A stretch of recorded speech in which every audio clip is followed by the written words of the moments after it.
Greetings, it's your girl, Bee RaNature of DivineFeminineAcademy.com, as well as co-creator of PowerWithNature.com.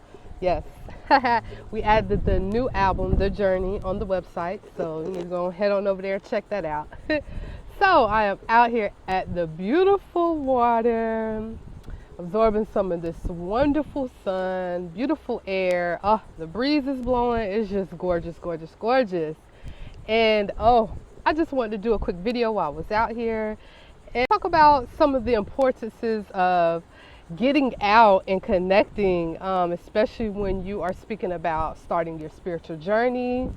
So this video was sparked by a couple of conversations that I had these past couple of days with some women reaching out and just really asking questions about, how they can connect more and starting their journey and so on and so forth.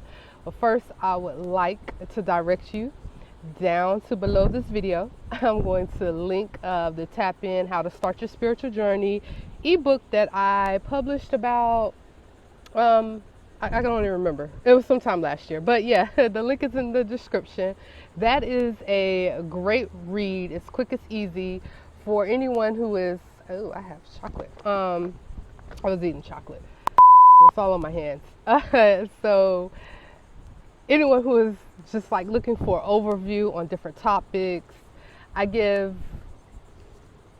my viewpoint on a lot of the trending spiritual topics. So yeah, so the number one, what I noticed from pretty much all the different conversations that I was, not really conversations, but just speaking with women briefly, is the desire to want to connect. Now, what I found to be so interesting is that people want to connect with source, with themselves, all of the above, yet you're not outside.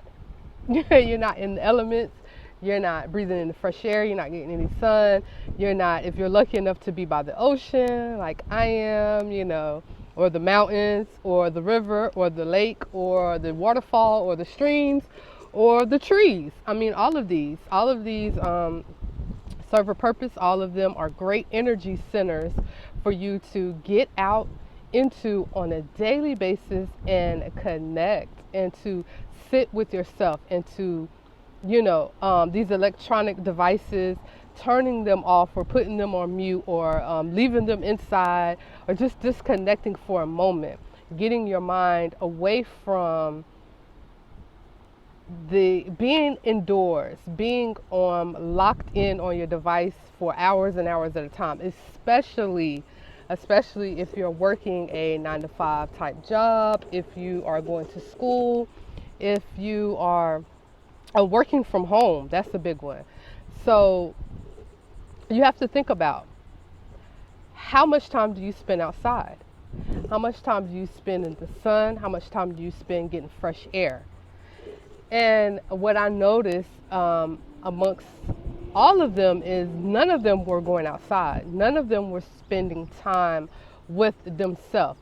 Yes, we all, especially women, because that's my audience. That's why I speak to Divine Feminine Academy.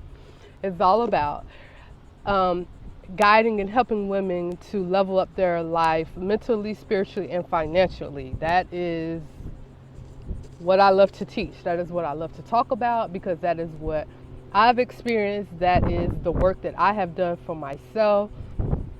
So therefore, I create resources and I publish books and I teach courses on doing this the same for other women.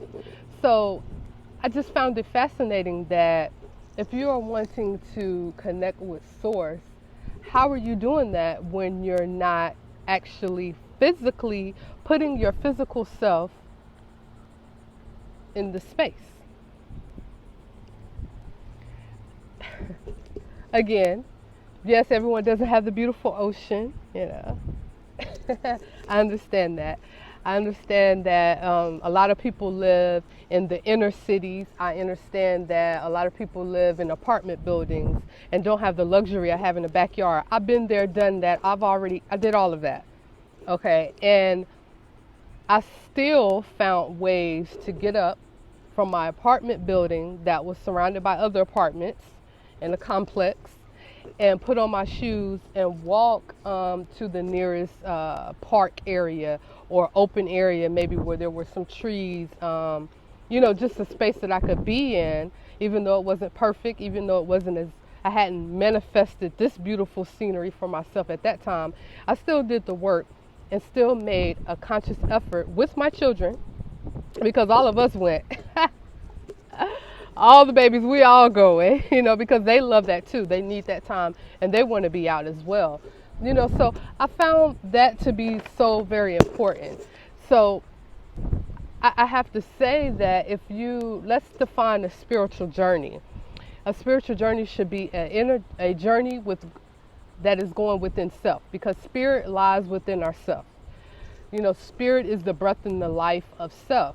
So therefore, to have a spiritual journey, that means that you are journeying to find self.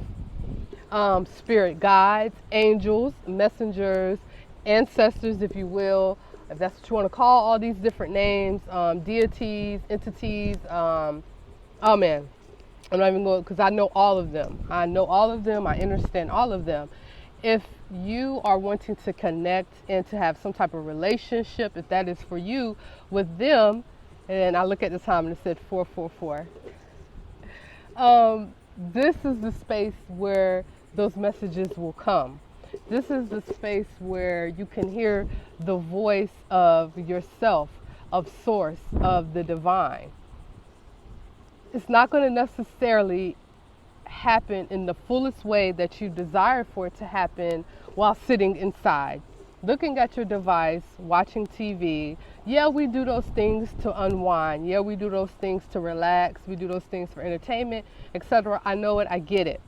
But there has to be a moment when you physically take yourself from that space and actually go out and connect. The time, it has to happen. There's no way to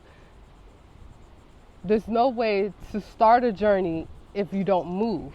That's what a journey is. A journey is getting from one place to another. So a spiritual journey, we put those two words together, is getting from one place to another within yourself.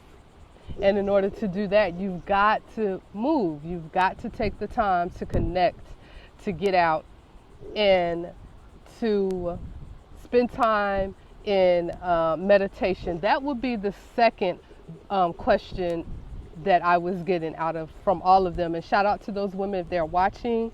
I don't disclose names. I don't talk about other people's business. I don't do that. Now I'll talk about the topics in general, because we all have those type of questions. We all are seeking those or having those type of scenarios and seeking the same information. So I use them as an overview for lessons, but I don't talk about people's business or names. I don't do that. But anyway, another one that was a common theme is meditation. Meditation is a big one. And what I had to learn for myself is that if you want to have or take a moment of meditation, now we're given this image of sitting Indian style, and yes, all that works, but that's a Pacific level. That's like a level of mastery that the majority of us regular folks are not on. We're not there. We're not at that heightened level of sitting perfectly still, of giving all of our attention and energy into that type of practice, So I gave the suggestion over and over of turning other things into a meditation, like taking a shower. Well, you already take a shower, but like taking your shower time to be of a meditative practice, or your bath time, or just when you're in the bathroom getting ready, looking in the mirror, putting yourself together. All of these are moments in which you can practice in silence, listening to yourself, because that's all meditation is sitting and listening to yourself. Now, those were just practical ways. Even washing dishes, that's a good time to take in silence and listening to yourself. But there still is going to come a point when you have to seek out a moment of silence, especially with going outside. That is just going to be the biggest direct channel of energy that is coming to you, is going to be outside in nature, one with the trees, breathing in the fresh air. Yeah. So, starting your spiritual journey with connecting, getting outside, going into nature, developing a practice of meditation, and also mindfulness. I will do a separate video with meditation and mindfulness because those can go deeper into themselves. But yeah, you know, I like my videos to stay kind of short, sweet, straight to the point. Let's be right nature.